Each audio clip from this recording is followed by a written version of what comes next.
Hi everyone, welcome to week 3 of Health and PE.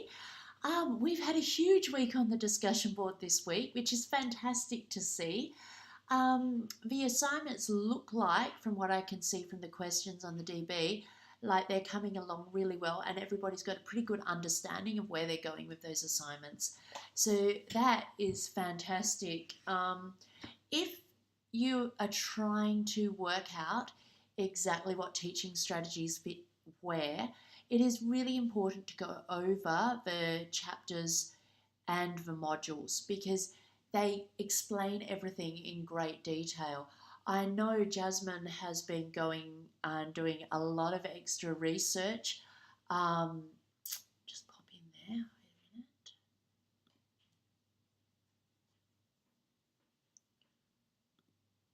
a minute. And she's come up with some really good ways of analysing and thinking. And it was really good to see that she was actually going outside of the box and reinterpreting some of it herself, which showed a really deep understanding, which I was really, really impressed with. I just get in there so that we can see these questions.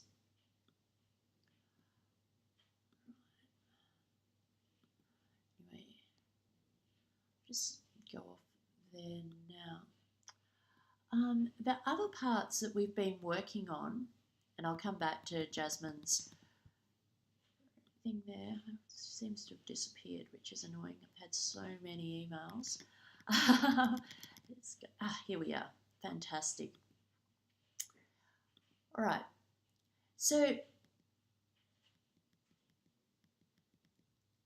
she's been discussing the different models and the limitations of how they're explained and used in the classroom.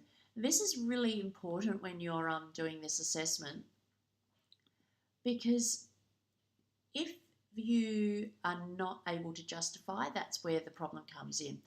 So one of the things Jasmine has been discussing is the use of the different pedagogies and the Metzler's instructional models. And some of the models and strategies that we've discussed aren't actually listed in these. So it's really important that you can work out exactly what the activity is that you're doing and how it fits into the different models, and then justify why you think that fits there, if that makes sense to you. So the pedagogies you can see throughout the unit and the modules, but when you go into the instructional models, it's really good to go and do a little bit of extra research around what those instructional models mean and different ways they can be interpreted into the health and sports and PE classrooms, because then you'll be able to see what will work and what won't work. I think it's also really important that you look at the age group.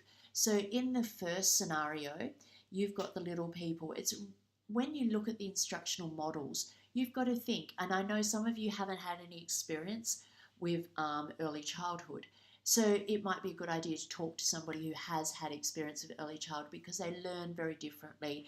They're very much about themselves. They don't understand about the other people outside. They don't have empathy. If you've done any of Kohlberg's moral reasoning, you will understand where they're at with that. Or if you look at that in a Piagetian stages as well, you'll understand that they're at concrete operational. And so they see things in different ways. So some of those instructional models, unless you reinterpret them, are not going to work exactly with early childhood. But if you can reinterpret them so that it makes sense to use it in that way, that is absolutely fine. Let's see. The next thing I'll go through is this week too. The activity, you guys have been, some of these activities that you found for the different content descriptors were absolutely brilliant. Jenny suggested that I make up a Padlet so that we could put them all together with the content descriptors, which would be fantastic when you get on your placement. So I've made that. I can see that Haley and Jenny have both been contributing to it. I'll make that available in a few places so that we can keep adding to it this week, because I think it's a really great resource that you're developing there. It's fantastic for this assignment, obviously, but if you've got these awesome PE activities with content descriptors and a Padlet you can access when you're on placement, this will be fantastic for you, because you'll find your mentor teacher will go, oh, and I need an activity to cover this CD, and you'll have it there. You'll just be able to look in there and all the content descriptors are written with their activities, which is fantastic. So I'll put that up on a few different boards so that you can keep adding to that, because that was a brilliant idea, Jenny. Well done. We've got some people in these groups, Hayley and Kane. That discussion you were having about dance education, I was really, really interested in. So Hayley put up some content descriptors and Kane came up with some fantastic links to dance activities, which were really, really good. So well done on that, Kane. And I've just been looking through all of these activities and they are really good. So all you have to do to add to the Padlet is click on the little plus sign in the bottom right hand corner, and then you'll be able, a box will come up. You just put the link in there and write the content descriptor, and you'll be able to use that on the Padlet, and you just write it up there and put the link in, and a little picture comes up from the link. Padlets are amazing. I think as a teacher I use them a lot in the classroom, and as a uni lecturer I use them a lot in my real classes, my face-to-face classes, as well as on the online classes, and they make it so that everybody can add things, and it builds in a collaborative aspect to resource development. So I hope that you manage to get those up there. I'll just have another quick look down here, because there were so many different good lessons and ideas that came in. Hani, you've been working fantastically. I've seen your name all over the discussion board. Well done. Well done, Luke. Let's go down here. Beck came up with some great resources for Sunny, which was fantastic. Ellie, lots of fantastic resources there. I'm just going to go over to the other group.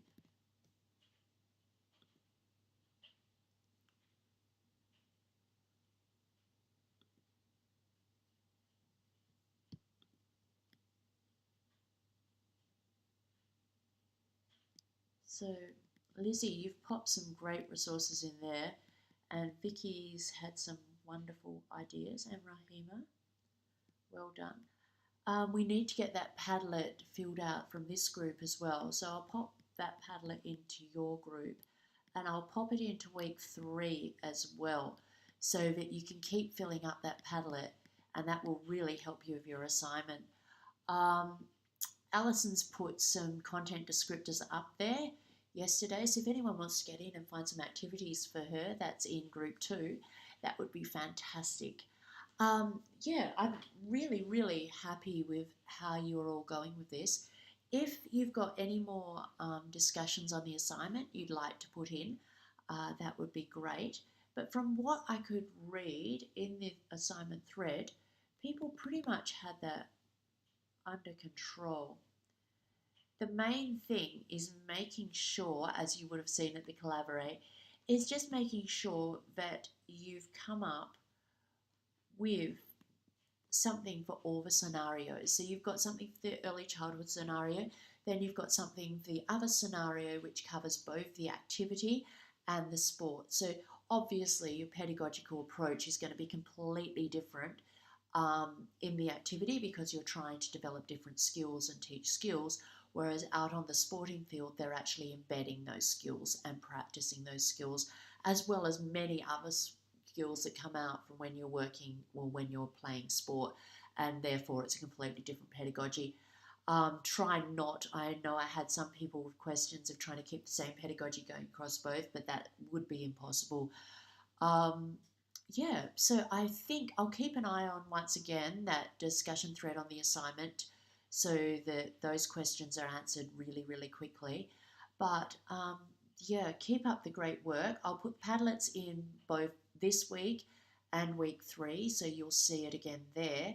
and try adding to that, because I think that is just a fantastic resource. Also, you'll find things in there that will work beautifully into your assignment. Okay, thank you all for working so hard.